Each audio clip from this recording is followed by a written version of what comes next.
சிம்பிளான ஒரு துவையல் தான் பார்க்க போகிறோம். கருவேப்பிலை துவையல். இந்த துவையல் இருந்துச்சுன்னா எல்லாத்துக்குமே நல்லாயிருக்கும்.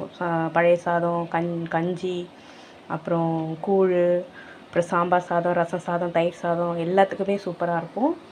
நீங்களும் ட்ரை பண்ணி பாருங்கள். இதுக்கு தேவையானது ஒரு கைப்பிடி அளவு கருவேப்பிலை, ஒரு 5 பச்சை மிளகா, கொஞ்சம் புளி, ஒரு அரை முடி தேங்காய், உப்பு தேவையான அளவு. இது காரம் கொஞ்சம் தூக்கலாக இருந்தால் நல்லாயிருக்கும். அவங்கவுங்களுக்கு எவ்வளோ காரம் வேணுமோ அதுக்கேற்ற மாதிரி நீங்கள் காஞ்ச மிளகாயோ இல்லை பச்சை மிளகாயோ சேர்த்துக்கலாம்.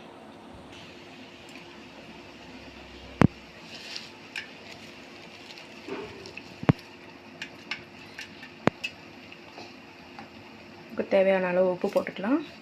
அவ்வளோதான். இதை அரைச்சிட்டு வந்துடலாம். இப்போ இந்த கருவேப்பிலை துவையல் அரைச்சாச்சு. எப்படி இருக்குது பாருங்கள். சூப்பராக கலர்ஃபுல்லாக இருக்குது. இதில் காஞ்ச மிளகா நீங்கள் சேர்த்துறதுனா கொஞ்சம் எண்ணெய் விட்டு வறுத்து போட்டுக்கோ.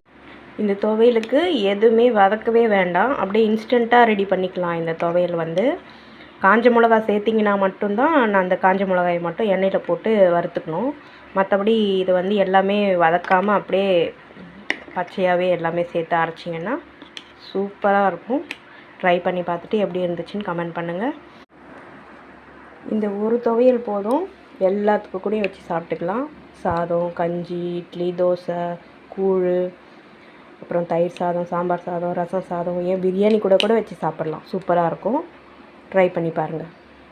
இந்த பேஸில் நீங்கள் புதினா இருந்துச்சுனாலும் ட்ரை பண்ணலாம், கொத்தமல்லி இருந்துச்சுனாலும் ட்ரை பண்ணலாம். நான் இன்றைக்கி கருவேப்பிலை வச்சு தான் செய்வேன்.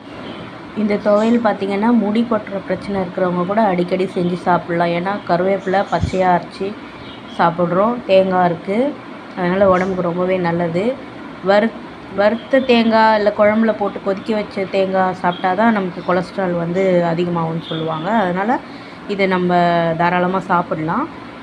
குழந்தைங்கள்லாம் இதை கருவேப்பிலை குழம்புல இருக்கிறது, சட்னியில் தாளித்து போட்டுறதுலாம் தூக்கி போட்டுருவாங்க.